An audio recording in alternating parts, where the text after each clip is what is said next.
तो दोस्तों आज हम एक्सप्लेन करने वाले हैं गदर 2 जो कि गदर 1 के सीक्वल है। तो बिना टाइम गवाए हुए चलिए शुरू करते हैं।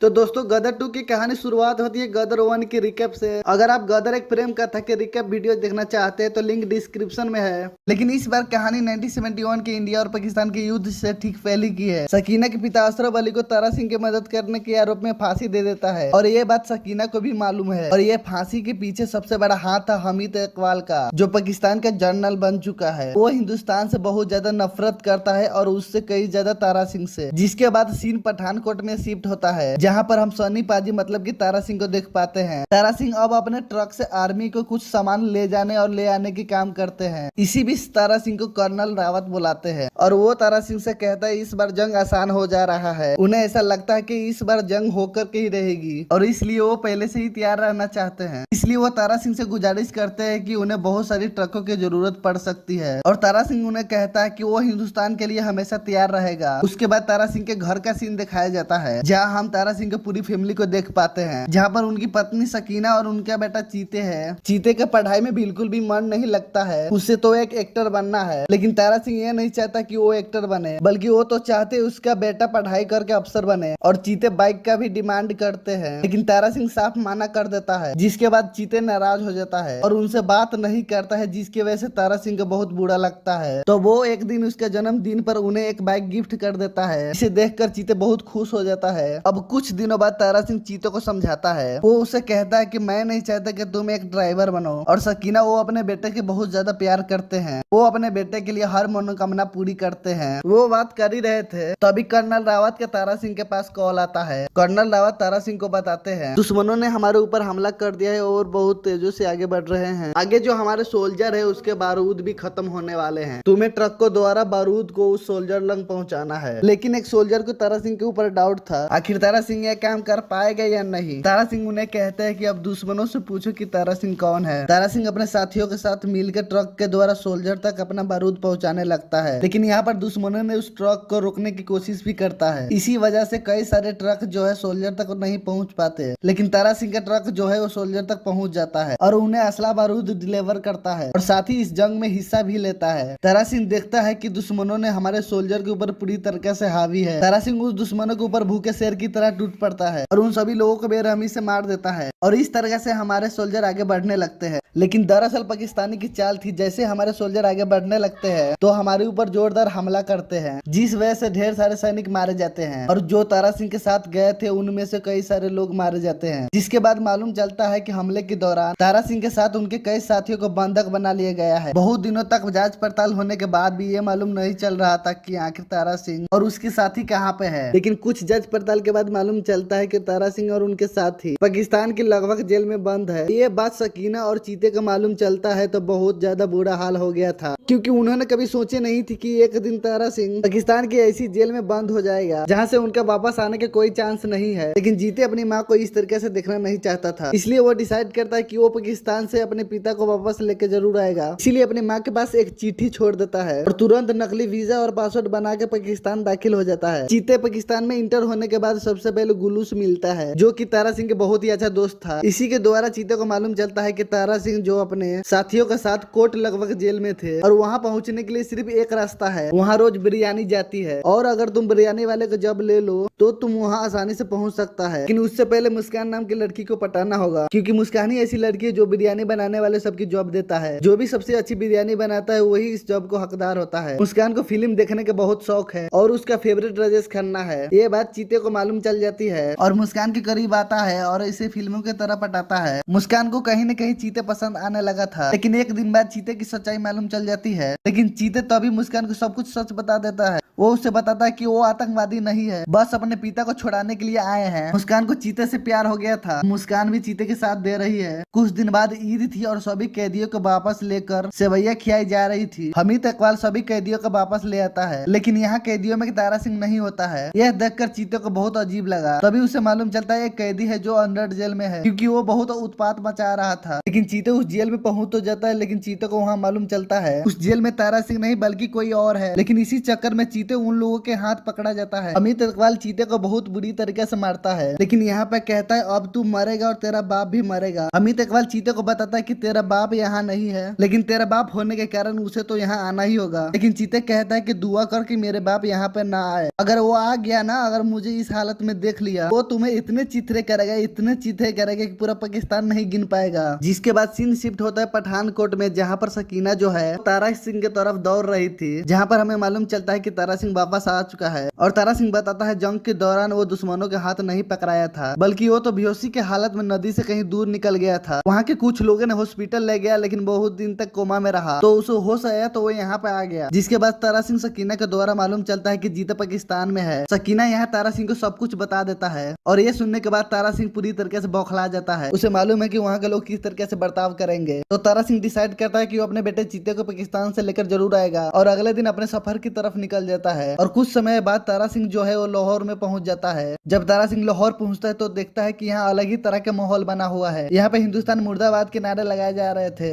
दूसरी तरफ हम देखते हैं कि हामिद इकबाल ने जीते को पब्लिक के सामने रख दिया है, पूरी पब्लिक के सामने देशद्रोही घोषित कर देता है, और हामिद ने चीते को एक तोप से बांध दिया जाता है। चीते की हालत बहुत ज्यादा खराब थी। आखिर में चीते हामिद इकबाल से कहता है कि मरते हुए इंसान की आखिरी ख्वाहिश पूछी जाती है। तब हामिद इकबाल चीते से पूछता है क्या है तेरी आखिरी ख्वाहिश। इतना बोलते ही एंट्री होती है सनी पाजी यानी तारा सिंह की। तारा सिंह सामने आता है और हामिद इकबाल से कहता है तुम मेरे बेटे को छोड़ दो, तुम्हें मैं चाहिए था, मैं यहाँ पे आ चुका हूँ। हामिद इकबाल यहाँ पे तारा सिंह से उल्टी सीधी बातें करता है और दोनों के मारने की बात करता है। तभी यहाँ पे तारा सिंह कहता है कि पाकिस्तान लोगों के हिंदुस्तान जाने का मौका मिले तो आधे से ज्यादा पाकिस्तान खाली हो जाएगा, तो तुम्हें भीख मांगने के लिए कटोरा भी नहीं मिलेगा। बात सुनकर हामिद इकबाल को गुस्सा आ जाता है और यहाँ पर तारा सिंह और जीते को मारने का ऑर्डर देते हैं, लेकिन यहाँ पर तारा सिंह बौखलाकर सबको मार गिराता है और अपने बेटे को लेकर भाग जाता है। लेकिन यहाँ पर पाकिस्तानी सोल्जर जीते और तारा सिंह के पीछे पड़ जाते हैं और उन पर अटैक करना शुरू करता है। तभी तारा सिंह एक हथौड़ा लेकर सबको मार गिराता है, क्योंकि तारा सिंह अपने आप में एक आर्मी है। तारा सिंह इतनी बेरहमी से मारता है कि कुछ लोग देखकर ही भाग जाता है और दोनों बाप बेटा मिलकर दुश्मनों को मार गिराते हैं। लेकिन चीते यहाँ फाइट करके जैसे तैसे भाग निकलता है, तारा सिंह से भी दूर हो जाता है। लेकिन अब तारा सिंह को चिंता होने लगता है, क्योंकि तारा सिंह को ऐसा लग रहा था कि चीते को फिर से पकड़ लिया है। तारा सिंह जाकर गली गली ढूंढने लगता है। वहाँ हम दूसरी तरफ देखते हैं कि मुस्कान के जिसके पास हामिद इकबाल आया था, यहाँ पर हमें मालूम चलता है कि दरअसल मुस्कान के परिवार वालों के सामने हामिद इकबाल गन पॉइंट पर रख के यहाँ पर चीते के बारे में उल्टे सीधे अफवाह उड़ा रहे थे और एक कागज में मुस्कान के साइन ले लिए थे, जिसकी वजह से दोनों बाप बेटा जो है वांटेड बन जाते हैं। लेकिन अभी मुस्कान की फैमिली चाहते हैं कि यहाँ पर चीते और मुस्कान एक हो जाए और वो तारा सिंह की मदद करने के लिए मान जाते हैं, क्योंकि उन्हें मालूम चल गया था कि चीते और तारा सिंह बिल्कुल सही है। तो यहाँ पर मुस्कान की फैमिली वाले मुस्कान समेत चीते और तारा के खुफिया रास्ते से हिंदुस्तान भेजने का प्लान बनाते हैं। लेकिन ये बात हामिद इकबाल को कहीं न कहीं मालूम चल जाती है। हामिद इकबाल जिसके बाद चीते और तारा सिंह को पकड़ लेते हैं और उन्हें बॉर्डर के पास ले जाते हैं और वहाँ उनके बुरी तरीके से मारने लगते हैं। जिसके बाद हामिद इकबाल तारा सिंह के पास आता है और तलवार के नोक पर वो उनसे कहलवाता है हिंदुस्तान मुर्दाबाद की नारे लगाए। और तारा सिंह हामिद इकबाल को कहता है अगर ये बात मैं कह भी दूं तो अभी हमारा हिंदुस्तान हमेशा आजाद रहेगा। और साथ ही तारा सिंह ये बात भी कहता है अगर तुम सारा पाकिस्तानी लोग मिलकर हिंदुस्तान मुर्दाबाद के नारे लगाओगे भी ना तो अभी बॉर्डर तक पहुंचेगी, लेकिन अगर सारे हिंदुस्तानी लोग मिलकर हिंदुस्तान जिंदाबाद के नारा लगा दिए ना पूरा पाकिस्तान फट जाएगा। ये बात हामिद इकबाल सुनकर सभी को मारने की कोशिश करते हैं, लेकिन तभी तारा सिंह जो है गदर मोड पे आ जाता है और सभी को चित्रे उड़ाना शुरू करता है और सभी को बेरहमी से मारने लगता है। और यहाँ पर वो हामिद इकबाल के लोगों को मस्त मजा सिखा देता है। एक रनिंग फाइट थी जिसमें दो लोग आगे बढ़ रहे थे और वो सभी लोग बॉर्डर की तरफ जा रहे थे। जैसे जैसे आगे बढ़ रहे थे हामिद इकबाल सबको पकड़ लेता है, लेकिन उसे जब एहसास होता है कि वो तो अब इंडिया में पहुंच चुका है, तब हामिद इकबाल तारा सिंह और उसके साथियों को कुछ नहीं कर सकता था, क्योंकि कर्नल रावत उसका पहले से इंतजार कर रहे थे अपना पूरी की पूरी फौज के साथ। कर्नल रावत जो है कि हामिद इकबाल से कहता है मुझे तुमसे कुछ लेना देना नहीं है, तुम्हें तो हमारा तारा सिंह ही बात करेगा। लेकिन तारा सिंह कुछ सवाल करके हामिद इकबाल को छोड़ देते हैं और वो आगे बढ़ जाते हैं। लेकिन हामिद इकबाल अभी भी बात नहीं मानने वाला था, वो पीछे से तारा सिंह के मारने की कोशिश करता है, लेकिन उससे मारने से पहले कर्नल रावत के सारे फौज हामिद इकबाल की गोलियों से धुन देता है और आखिर में पाकिस्तानी सोल्जर भी गोली मार देते हैं। उन्हें समझ आ गया था कि हामिद इकबाल गलत था। उसके बाद चीते और मुस्कान की फैमिली एक हो जाते हैं और यहीं पे गदर 2 की कहानी खत्म होती है। दोस्तों गदर 2 की कहानी आपको कैसी लगी कमेंट सेक्शन में जरूर लिखिएगा।